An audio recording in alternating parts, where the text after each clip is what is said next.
One night, 10-year-old Ken and his family were returning home from a long trip. The roads were dark, and the car's headlights only illuminated a few meters ahead. The road was empty, but Ken felt uneasy.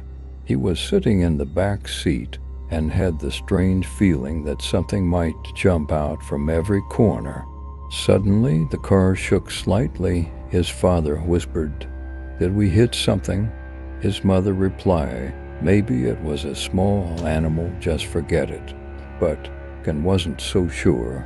He leaned towards the window and looked outside. At that moment, he locked eyes with a pair of glowing red eyes staring back at him. The eyes looked at him for just a second, then vanished. Ken leaned back in his seat, his heart racing. A little while later, his father spotted a small market. "Let's stop and grab something. Maybe we can get some snacks," he said. The market looked old and almost abandoned. There was no one inside, but the door was left open. His father parked the car, and everyone got out. Ken didn't want to go in, but he also didn't want to be left alone outside. As they entered the market, the shelves were covered in dust, and nothing looked fresh. Suddenly, the door slammed shut behind them. Ken jumped and asked who closed the door, but no one answered. Right then, a strange noise came from the back of the market. Metal shelves were rattling. The noises grew louder and closer. Ken's heart started pounding. Suddenly, under the dim lights of the market, a shadow appeared. It was tall, slender, but it wasn't human.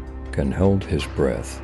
The shadow took another step closer, and the flashlight in Ken's hand started flickering, almost going out. He turned around to look at his family, but their faces were eerily frozen and still.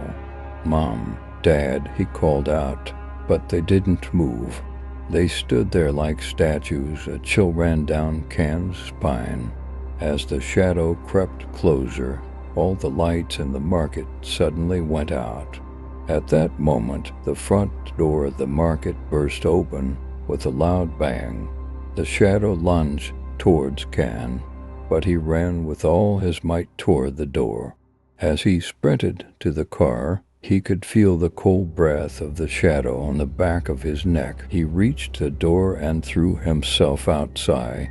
Gasping for breath, he yanked open the car door and jumped inside. For a moment, everything was silent. Nothing moved around him. But when Ken looked back at the market's entrance, the shadow was still there. He didn't dare step out of the car. All he wanted was to get as far away from there as possible. But his family was still inside.